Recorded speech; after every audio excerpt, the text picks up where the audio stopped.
let's start with a central idea in the book, and that is that our teaching superpower is listening.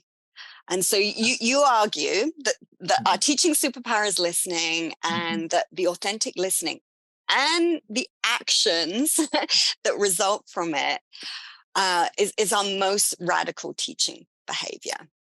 And I Mhm. think as educators, we often hear, we should be student centered, we should be responsive teachers. Yeah. And I do think that sometimes Yeah. these comments or these words, um, uh, they're taken for granted. Absolutely. And in your Yeah. book, you help us unpack this, and we have you here right now. Yeah. Yeah. um, Yeah. what does it mean? What does it mean to really listen to kids, to students? What does that Ab- mean? Absolutely. One of the things that I am really I'm operating from the stance that kids are communicating messages to us all of the time. But so many times in institutional space, we only know how to hear messages that come in the form of a well worded email or that come in the form of a student politely raising their hand. But everything that a student does is a message being communicated to me about how I can serve them better. So their posture in a classroom tells me how their day is going, and or how they walk out of the classroom. Are they smiling, are they not smiling, tells me what I need to do to prepare for tomorrow.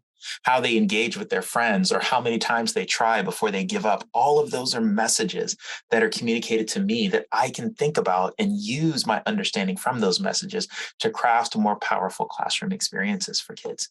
And so I don't always have to say, well, Sonia, what do you think? Well, she didn't say anything using words, so I guess she's not communicating to me. No, I can watch your posture while I'm teaching because that tells me everything about what you think about my class. I can watch how, like, if you raise your hand with, confidence, or if you sheepishly raise your hand, that tells me everything about how you feel about today's content, right? And so all of those things are messages then that I've got to internalize as a teacher and really think about, how are my decisions moving forward going to be different because I've watched Sonia in class, because I've listened to her as she talks to her friends, because I've watched her cross the hallway to avoid conflict. All of these things tell me who you are as a learner and who I need to be as a teacher who lives in response to you. And so for me, it's a really exciting opportunity, that every day kids come, they give us another opportunity to reinvent ourselves, right? And so when I think about new beginning, when I think about like who I used to be, like the hard parts of history don't have to follow me because we get to reinvent ourselves every day, right? I've got a little visual here that I want to share with some of the listeners. Oh, my screen sharing is disabled. Can I? Yeah, yeah. You got I've it. got a little visual here.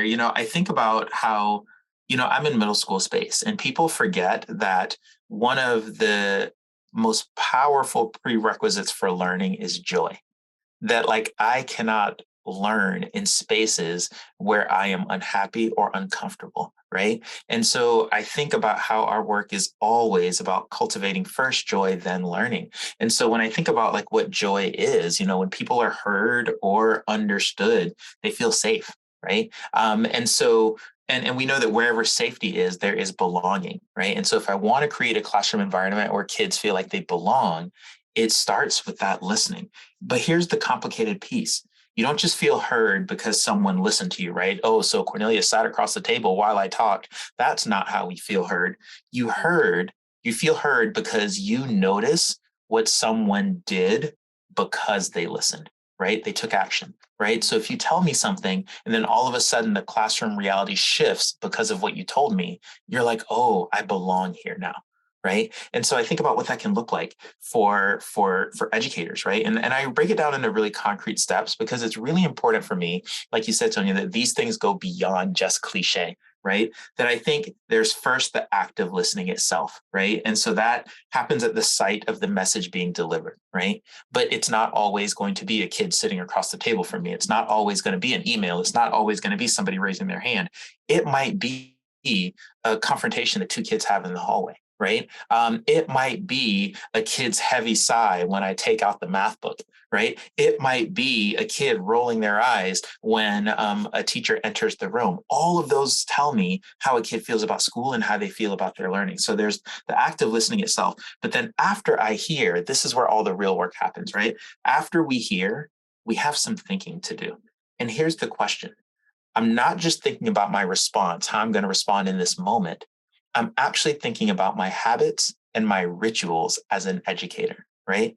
And so my question to myself becomes, because of what I have heard, how can I make active and long-standing adjustments to my classroom community, to my actual teaching, and to how my school operates, right? So I hear something, I think about it, and my response isn't just a verbal response. Rather, my response has to be a classroom-based response, an institutional response, and a habitual response.